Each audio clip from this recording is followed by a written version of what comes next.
and I are going to explore the adaptation of International Financial Reporting Standards, or IFRS for short, and their impact on accounting around the world.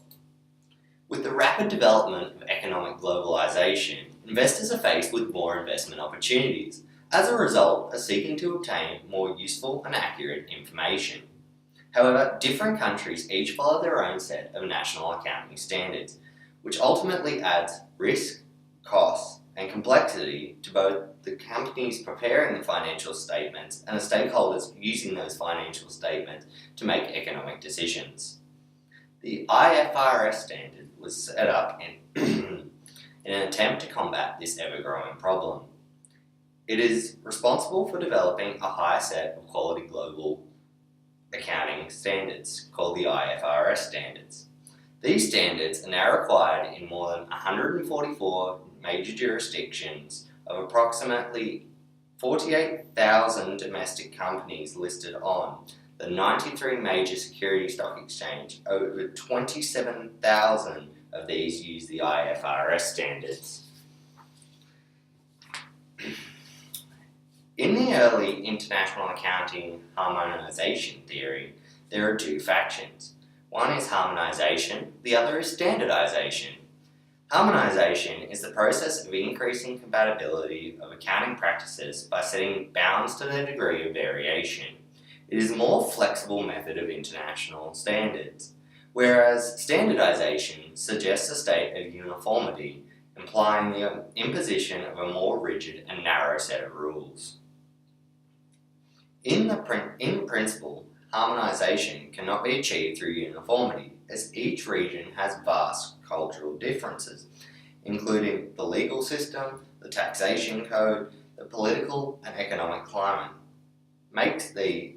Are all large barriers to harmonization. The IASB has been working hard to harmonize accounting rules and disclosures since the 1970s. So next, I will discuss the historic development process of IFRS in 1989. IASC published the framework for the preparation and the presentation of financial statements. The first international framework, IFRS Foundation, was established much later in the year 2000, following the foundation's creation in the next year. IASB had its first meeting and announces their initial technical agent adopting the IFC standards. 2 years later, the board completed reforms to standards inherited from IASC in preparation for first-time adoption by major jurisdictions and issued the first standards, IFRS 1. After years of consultative effort, the board made great achievements and it completed the first phase of a joint project to develop and improve conceptual framework with IASB in 2010. Finally, the new conceptual framework was released in 2018 and replaced the 2010 version. From the above historical process, we can see that under the continuous efforts of IASB, IFRS had made great progress in its formulation and it's still constantly being updated and perfected every year to meet the demand of practices. IFRS has three major benefits. First, the standard creates transparency. The IFRS standards help improve comparability and quality of accounting information. Secondly, it creates accountability for reporting entities, as the reporting entity must follow the standard or else face penalties, making the accounting information more reliable. Third, it promotes efficiency. The IFRS standards help investors make quicker and more efficient decisions in capital allocation around the world. Now we will explore the adaptation of the IFRS around the globe. In America, the Security Exchange Commission is the legal standard agency in the United States. Currently, more than 500 foreign SEC registrants with a worldwide market capitalization of $7 trillion US use the IFRS standards in their US report filings. Although the SEC published a commission statement in support of convergence, their actions are yet to support this, as their is yet to be a vote introduced to Congress and ruling on the use of these standards. So in Europe, in 2002, the European Union approved a regulation which required all listed companies in the supervising market to follow the IFRS financial statements. Since 2005, the requirement of IFRS is applicable not only to all Euro countries, but also to 3 countries to European Economic Area. IFRS standards are adopted by the European Union, which are issued by the IASB board with some limited modifications, such as the temporary carve-out from IAS 39 financial instrument recognition and measurement, and the temporary extension of the scope of applying IFRS 9 financial instruments with IFRS 4 insurance contracts. In 2007, the Japanese Accounting Standards Board signed a cooperation agreement with the International Accounting Standards Board and was willing to carry out the conversion of accounting standards in Japan.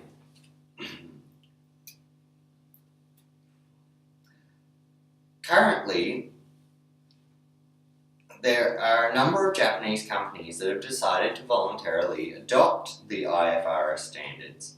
This has reached approximately 170, representing about 30% of the market capitalization.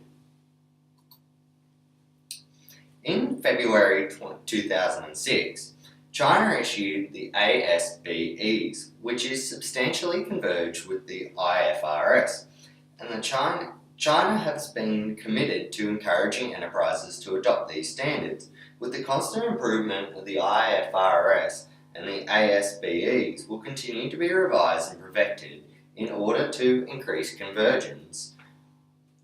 On the 18th of November 2015, the IFRS Foundation and the Chinese Ministry of Finance announced a joint statement to explore ways in which they can advance the use of the IFRS standards within China, especially for internationally oriented Chinese companies. Finally, we come home to Australia. Australia has helped adopt these IFRS standards since 2005. At the time of the initial adoption, the Australian Accounting Standards Board made many changes to these standards, including eliminating the choices of accounting policies and increased disclosures. These were later revised. It continues to have additional disclosure requirements specific to Australian legal standards.